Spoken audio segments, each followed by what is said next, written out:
Hi, everyone. Welcome back. I'm here again with Undercolor. I'm Diane Jones Allen, Professor of Landscape Architecture. Today, we're excited to have Ariadna Reyes and her Ph.D. student, Josh Newton, to talk about their work. Thank you so much for the invite. My name is Ariadna Reyes, and I'm an assistant professor of planning in Department of Public Affairs and Planning. And I'm Josh Newton. Thank you for having me. I'm a PhD candidate in urban planning and public policy at CAPPA. My first question is, I'd like you to tell me a little about your work and then talk about working with underserved communities and how you define them. Yeah, well, thank you so much for the opportunity to share our extensive fieldwork in underserved communities. So, broadly, our research contributes to informality, environmental injustice, and climate injustices in low-income communities of color in the DFW. So, we specifically are looking at low-income communities in unincorporated areas of the DFW that do not have access to services because municipalities underbound and to avoid the responsibility of providing water, sanitation, and solid waste management. So these communities are facing extreme poverty. They don't have access to services, and they are disproportionately exposed to extreme climate events and environmental injustices, such as exposure to water pollution or accumulations of waste. And I would just add to that I think the way that we couch that is within classist and racist systems, that these populations, one, are facing these extreme issues because of neoliberal capitalism and the way that governance has changed under that.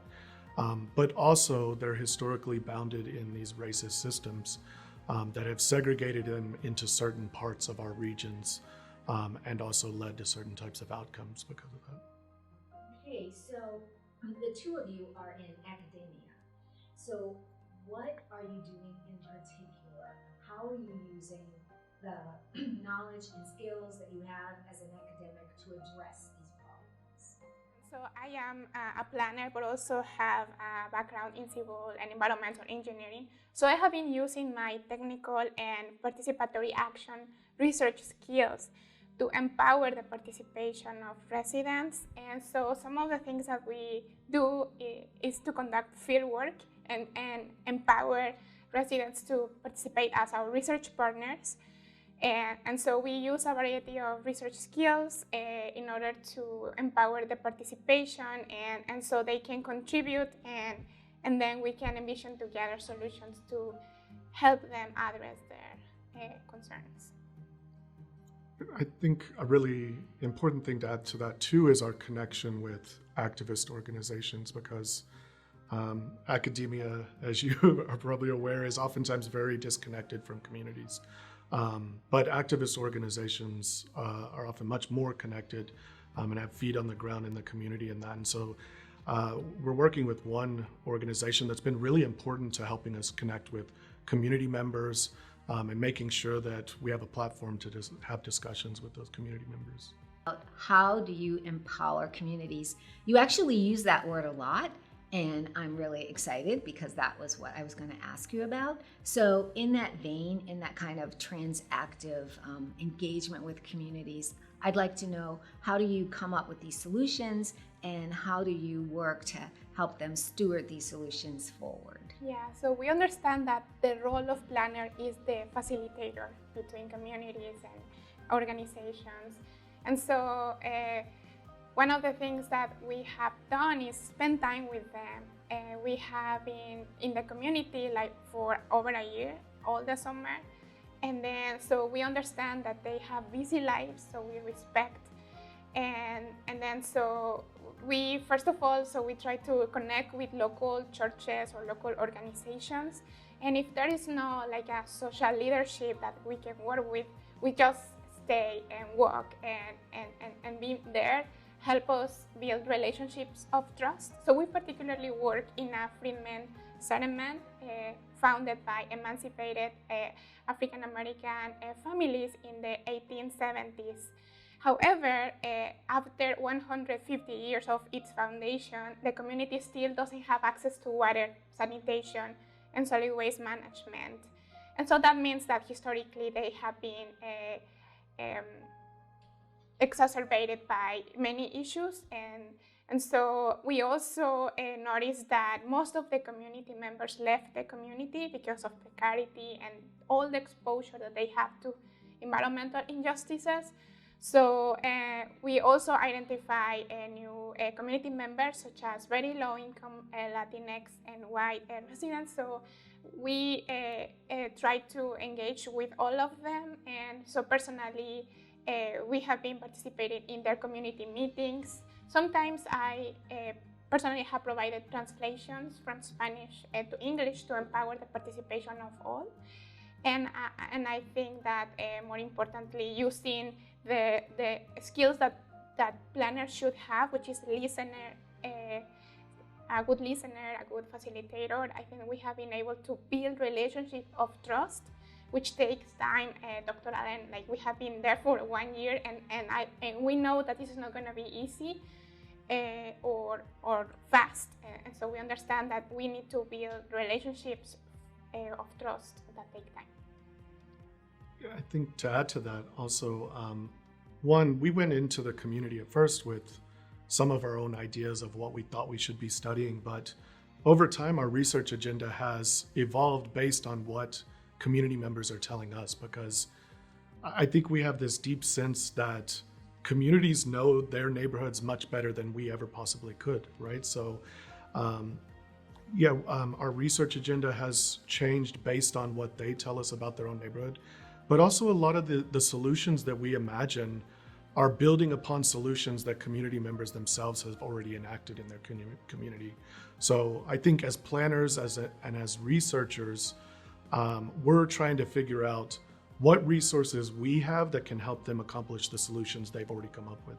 What is the benefit to students? Students come, like you're a PhD student, they come, wanting to get their degree, wanting to do research. So why engage with community work, especially these kind of communities? So if you could discuss what you think the benefit is and how it has benefited you.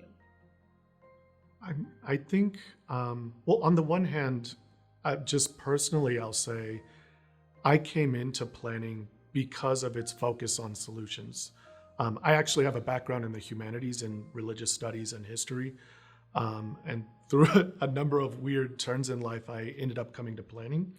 And so on the one hand, I think because of my partnership with Dr. Reyes-Sanchez, I'm getting to do what I actually came to school to do. On the other hand, I think if we look at the history of planning, it's very problematic, right? A lot of the interventions have been top down and have never even consulted with places that they see as underserved. And that's created a lot of solutions that have had either very bad outcomes or very bad consequences for these communities. So I think this is what planning should be doing. And so being able to be involved in research like this, I think is a step in the right direction and also a way to help shape the future generation of academics to be doing the kind of work that planning should be doing. Yeah, so as a student, a doctoral student in planning, I learned by doing and by engaging with informal communities in Latin America. And actually, I was born in one informal community in Mexico, so kind of my research and my lived experiences inform the research approaches that I use.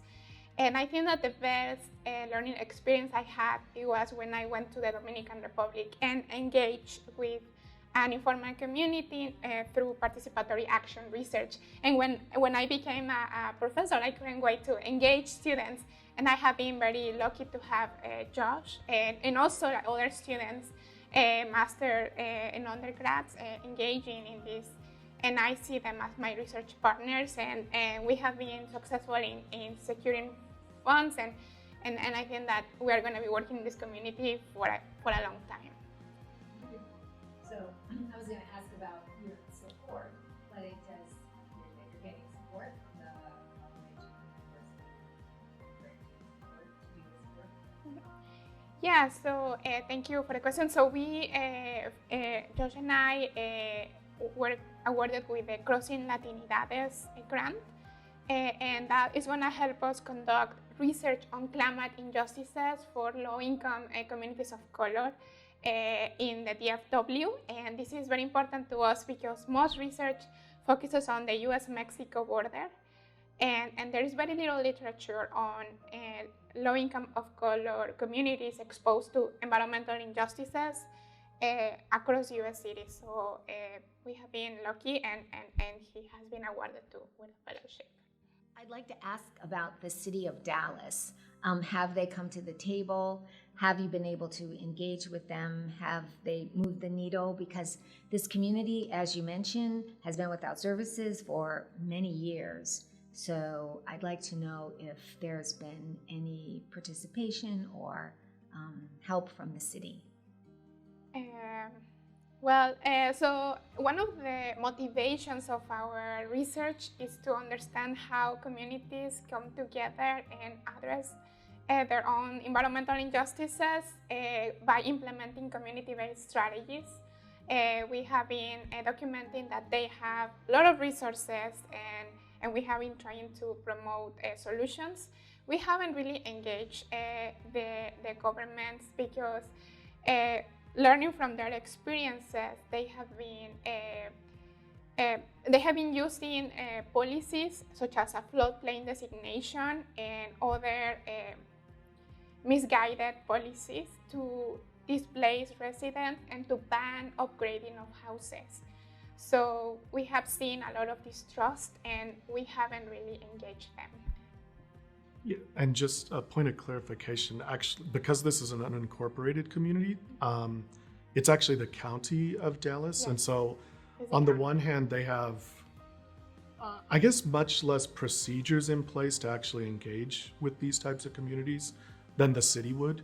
But on the other hand, you know, as Dr. Reyes-Sanchez said, we found out through community members that there is somewhat of an antagonistic relationship between these two. And I think that goes back to what I was saying about the history of planning, that oftentimes planners, policymakers look at numbers, they look at maps, and make decisions based on that without actually going and talking to people face to face. And so in some sense, I think that can end up dehumanizing people and lead to solutions that don't actually take people into consideration. I'd like to ask, is there anything that I didn't ask? Anything you'd like to tell us that I left out, or anything you'd just like to tell us? We are really thankful for the opportunity to share, and I think that would be great to have more spaces like this so we can share, because sometimes we have discovered that many people in the DFW haven't heard about this community, or they feel that this type of problems don't occur in the US. And so we are trying to collect the stories of people so to share with the world. And so there's more awareness and more understanding of problems. And more importantly, how we can help the community without even displacing them further or, you know, hurting the community more. So thank you so much for sharing the voices of the people here. I'd like to thank my guests and you for joining us. Please come back next time where we have another wonderful discussion about academics and professionals that are working in communities that are underserved. Thank you.